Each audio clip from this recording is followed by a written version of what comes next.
Airfares Act to talk about an issue important to the traveling public. As you can see here at Newark Liberty, this is one of the busiest travel days of the year in one of the busiest airports in the country.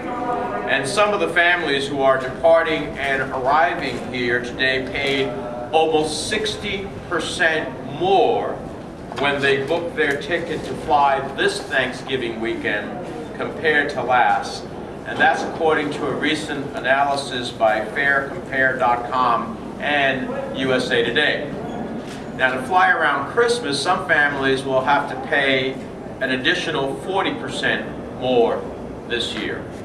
And having already paid those higher airfares to be with their families this holiday season, some families will show up here today and get surprised by additional fees that could easily turn a marginally affordable trip into one that puts them into serious credit card debt.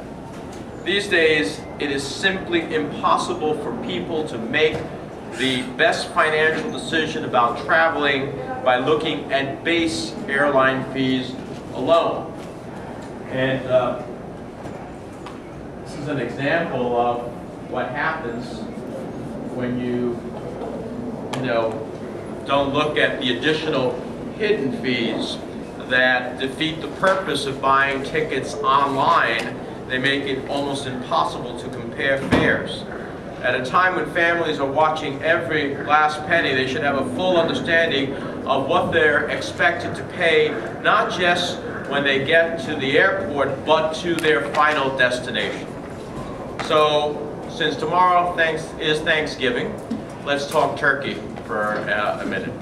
The Consumer Travel Alliance says that Americans will spend roughly $167 million on hidden fees for air travel over the Thanksgiving travel period, the equivalent of more than 12.6 million 12-pound turkeys at this year's average price of $13.25 per turkey.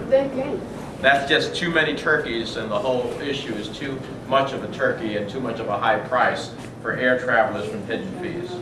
So right now we have a golden opportunity to finally bring transparency to the airfare process.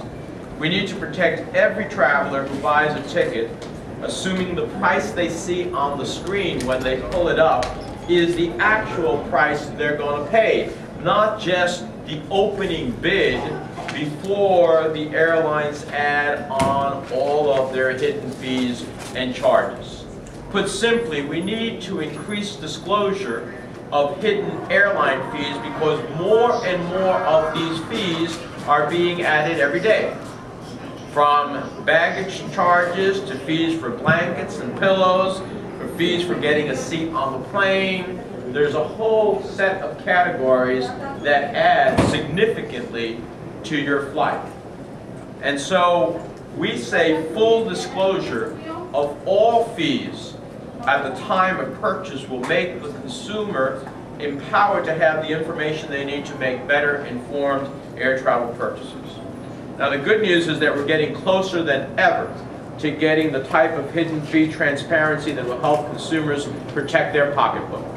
The bad news is that the clock is ticking, and if we let it strike midnight when Congress adjourns for this year, we'll have to start the process of getting airfare transparency into law all over again next year.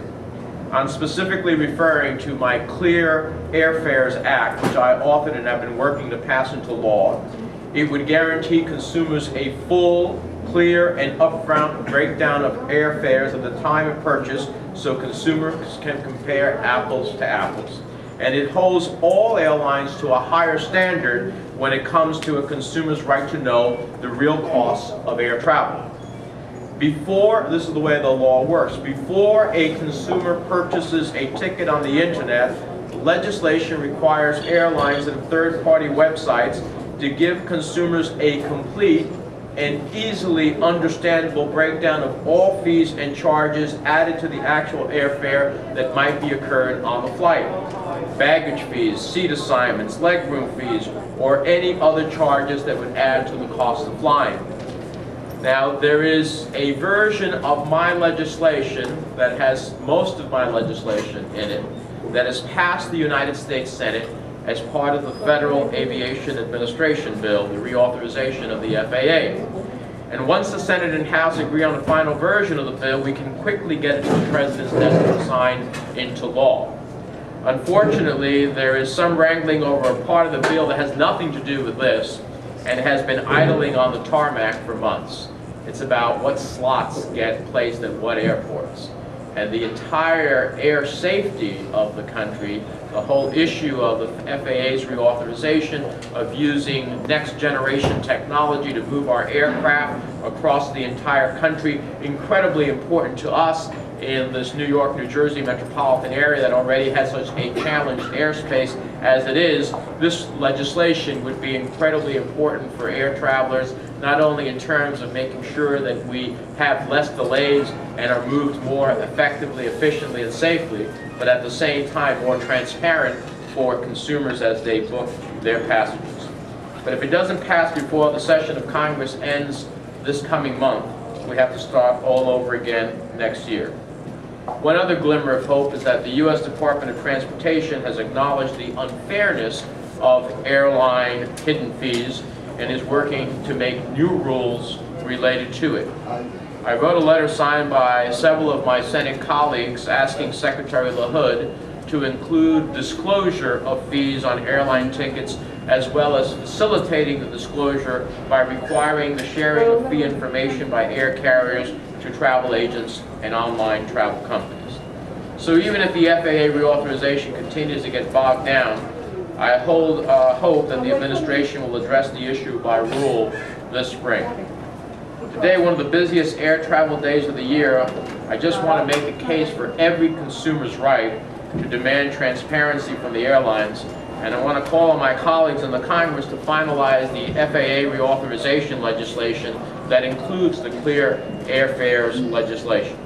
At a time when consumers are trying to save money and make ends meet, we need to make airlines provide all the information consumers need to make an informed choice. When families are sitting around the kitchen table at night wondering if they can afford to travel over the holidays to be with a loved one, transparency of hidden charges and fees is not too much to ask. We owe it to all those families to give them a full picture up front of what it will cost to fly their family home for the holidays. And I would hope airlines would see that transparency should not be a burden, but a responsibility. Every consumer should know the actual cost of a ticket, not be shown an airfare that appears affordable at the time of purchase, but turns out to be over their budget when all the fees and charges are added. Airlines should be required to display a full breakdown of all fees and optional charges on their website. What additional charge will there be for 2 checked bags? What if one is overweight? What are the in-flight costs for snacks, or one of their children wants a blanket or a pillow or a snack? All charges should be disclosed at the time of purchase, period. So for many of these passengers, this is an expensive trip and a difficult economic time, but it's one that they make choices to be because family is important. But it's a time of the year we all want to be home with our families, and so we should make that more possible. These passengers need to know the real costs of getting to where they're going, and that's all we seek to do for families across the country. With that, I'm happy to answer any questions on the legislation first. Senator? Yeah. Do you think that this lack of transparency is a result of some sort of chaotic nature of airlines looking for revenue wherever they could, or do you think it's possible that the lack of transparency might actually be deliberate in some cases? Well, I believe that the lack of transparency is deliberate. And I think it's deliberate for a variety of reasons. First of all, it's a little bit of bait and switch. I bait you into what appears to be a reasonable fee, or a fee that you can afford to fly, and then I tack on all these other fees that you did not expect. And the second reason is that all of these fees are not subject to the federal excise tax. every time that there is a base passenger fee, the airline industry has to pay an excise tax, which ultimately goes back, interestingly enough, to air travelers and to the industry to take care of runways, to take care of all of the infrastructure needed at the airport. But of course, by avoiding the excise fee, you can try to create the image of a lower cost ticket. You don't have to pay the federal government the fee, and you hopefully will, I guess from their perspective, make more money. The problem with that is they're undercutting the very essence of how you keep an air transportation system as effective as possible. So I think there's a dual purpose: creating lower fees, creating the image of lower prices, making more money, and avoiding the excise tax in the process of making more money. If I can follow up on that, what's to stop the airlines from charging some nominal fee of $10 or $100 and then saying, but a boarding pass or a seat that's more than 15 inches wide is going to cost you $300? Yeah, well, it wouldn't pass the smell test, and they know that. But they're working in the gray zone. And as a matter of fact, the Senate Commerce Committee is conducting hearings on this very issue of the attempt to avoid, we'll call it avoid for now, it might be evade, excise fees that need to be paid to the federal government from the entity. So, if you look at this, carry-on bags, first check bag, second check bag, all different types of fees. Additional bags beyond that, overweight bags.